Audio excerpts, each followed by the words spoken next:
Hello everybody, Disciple here with Hearthstone Curios. Together with patches, Small-Time Buccaneer absolutely destroyed the standard meta, and even after the nerfs, 2 Buccaneers and patches are still played in a ton of decks, even non-aggressive ones. However, in a recent interview with IGN, Mike Donay actually revealed that there were a bunch of different versions of Small-Time Buccaneer, some of which were actually even stronger than the pre-nerf version of the card. So let's dive right in and take a look at what Small-Time Buccaneer could have been.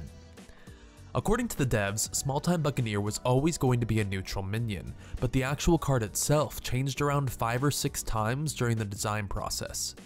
We don't actually have info on all of the versions of the card, but the devs did give us an idea about what a couple of the versions looked like, so we can definitely take a look at those and then think about how the current version of the card worked out. So the earliest version of Small-Time Buccaneer was a card called Swashbuckler that was a 1 mana 1/1 and it gained attack and health equal to the attack of your weapon. Now that seems super broken, and it would have made pirate decks even more frustrating to play against if it ended up getting printed. You could turn 1 coin a Fiery War Axe and the next turn upgrade and play Swashbuckler.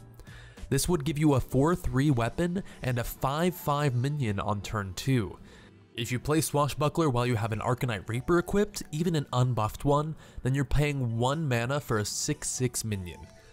Even just playing it after a N'Zoth's first mate to get 2 1/1s because of patches and a 2/2 on turn 1 would have been really solid, and it would have made Swashbuckler a really versatile card that could be good kind of no matter when you play it, as long as it's with a weapon.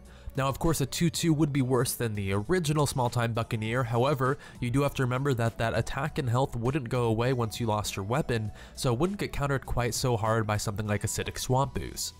Now all in all, Swashbuckler was a pretty cool design, but it would have been way too OP in standard, so I'm really glad that the card ended up getting reworked.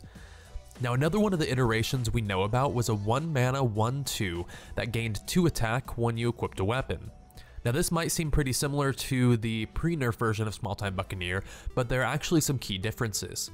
Now it was sometimes a little bit worse, since if you already had a weapon equipped it wouldn't become a 3/2 unless you equipped another one, but usually you just equipped a weapon right after and it was more or less the same.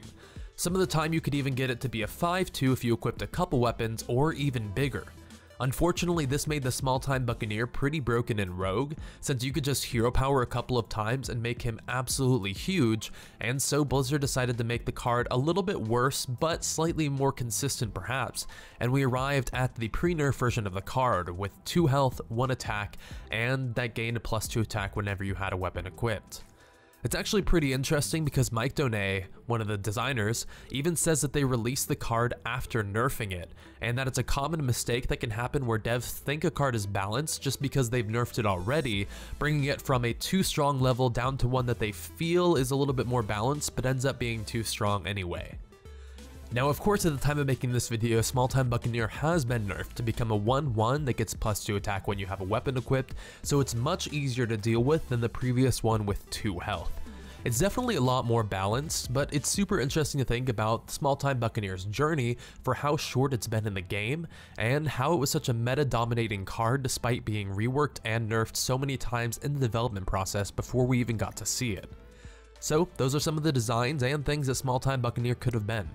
I'm curious what changes you guys would have made to the card, or if you think that the nerf was good. Go ahead and let me know, since I'd love to hear from you guys. And anyway, that's going to be it from me. If you enjoyed the video, I'd love it if you dropped a like or subscribed for future videos. Anyway, I've been Disciple. I'll see you guys next time.